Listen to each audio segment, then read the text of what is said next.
so long is like alchemy.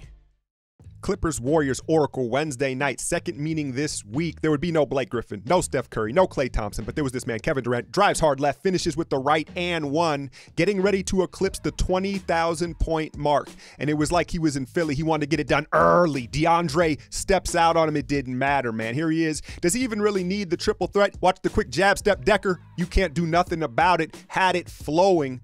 And like I said, DeAndre kept switching out on him. Cleveland, are you watching this? Do you want this in the NBA Finals? No, I'm getting ahead of myself. Now, Lou, he might as well just head back down on the other end at this point, right? But he would be heard from later on in this game. So here we go now. He checked the scoreboard. He knows this is the basket. What's he going to do? Skirt! Pulls up and then leaves the hand in the cookie jar for 20,000. The second youngest in NBA history, only behind LeBron James. And it was only fitting he did it without the Splash Brothers, right? He got most of it done without them. Locker room, Steph. Hey, congratulations, big fella. I got the first video of the second youngest man with 20,000 points.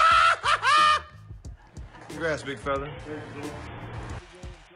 But that wasn't the most impressive thing on this night. Tonight was about Lou Williams cooking Nick Young, who should not have been out there. Nick Young, if you're not going to get threes, stay the hell out the game. Lou got everything he wanted, and the Warriors would refuse to double team Lou. Look at Zaza trying to challenge him. He had the highest scoring third quarter in the NBA. Jonah Hill absolutely elated with it. 27 in the third quarter. Here he is switched out on Caspi. And like I said, Golden State refused to trap Lou Williams with no other scorer on the floor, and Doc loves it. Fourth quarter, it's more of the same. Here he goes, the floater. What's his heat map? It's the whole floor. Lou Williams, one of the best scorers in the game right now, and I think teams have their eye on Sweet Lou as perhaps a mercenary that could put them over the top, and there's 50. Why not?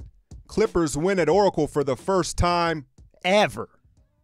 No, I'm just messing with y'all, man. I know the Clippers have won at Oracle Arena, but it definitely dates back to, I believe, the Mark Jackson era, right? It's been in a ridiculous amount of dominance from Golden State. I feel like it was ever since the Clippers, remember when they eliminated a young Klay Thompson and Steph Curry under Mark Jackson, right? Ever since then, ever since that series, Golden State has taken it personally whenever they play the Clippers. So this was definitely a rarity, obviously, without the Splash Brothers.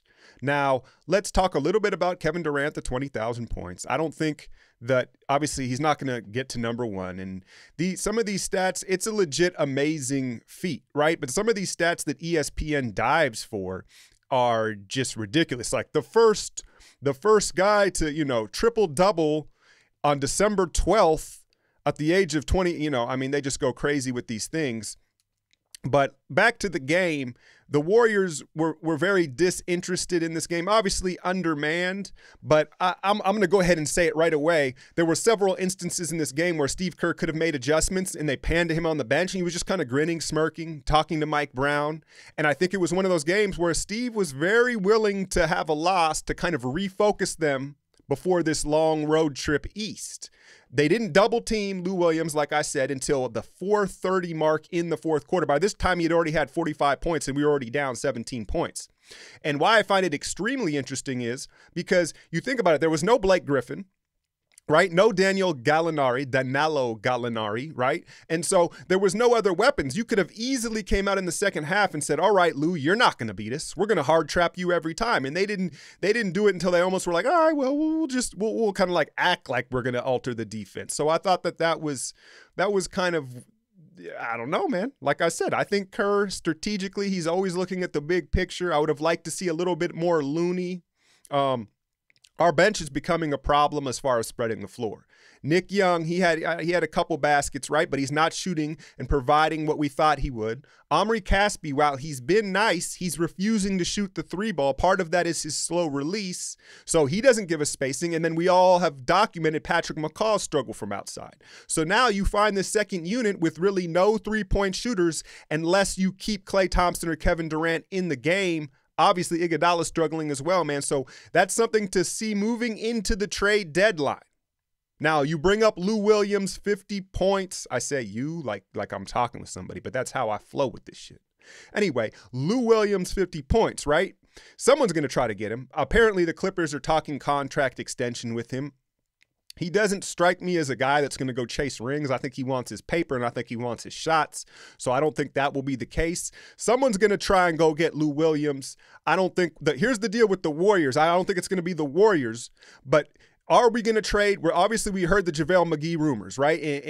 Perhaps Kevon Looney, would you give up? I'm sure they'd willingly give up Nick Young, but I don't think anybody's going to take him, right?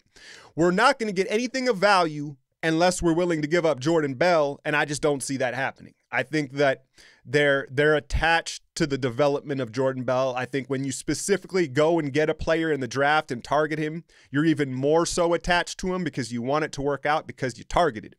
So I don't think they're going to give up Bell, but that's really the only piece that's going to get us something in return and some more shooting and scoring off the bench. We have to hope that we got to put Nick Young on the South Beach diet, man. We got to get him to lose weight.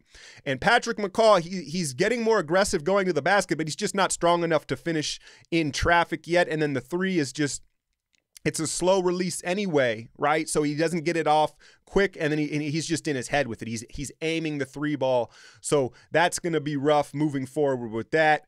The Clippers, I said it, and obviously this is the second game this week playing them. I don't think they're going to make the playoffs. I think they've just been snake bitten. You saw the Williams kid that's been playing very well for him. It looked like he broke his ankle in the beginning of that third quarter, man. That was a tragic moment because, he's fighting for his NBA career. So I don't think they're going to make the playoffs. But what I do think is I think that Doc Rivers is enjoying coaching again because you look at these guys that haven't established themselves in the league and he finally has their ear again. I think his voice, they've checked out as far as Blake, DeAndre, Austin Rivers, and these guys. I don't think they're really listening to Doc anymore. And all of a sudden he has these young, hungry guys and he's able to coach and have an influence. So I think he's enjoying that.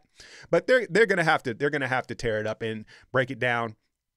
Is that a song? Break it up, break it down. Anyway, but I brought up DeAndre to Cleveland. That's all well and good, but how effective is he going to be against the Warriors or maybe the Rockets, dare I say it? But you see what I'm saying with that. But Lou Williams could, I think, get them a first-round pick if that's what they choose to do. Now, this road trip, it's a road trip here, man. It's going to be a road trip. I expect the core four to be back and ready and dialed in. This was Kerr's move, man. This was Kerr's move. He wanted that L. Now, you hit that like, share, and subscribe. I'm out, y'all.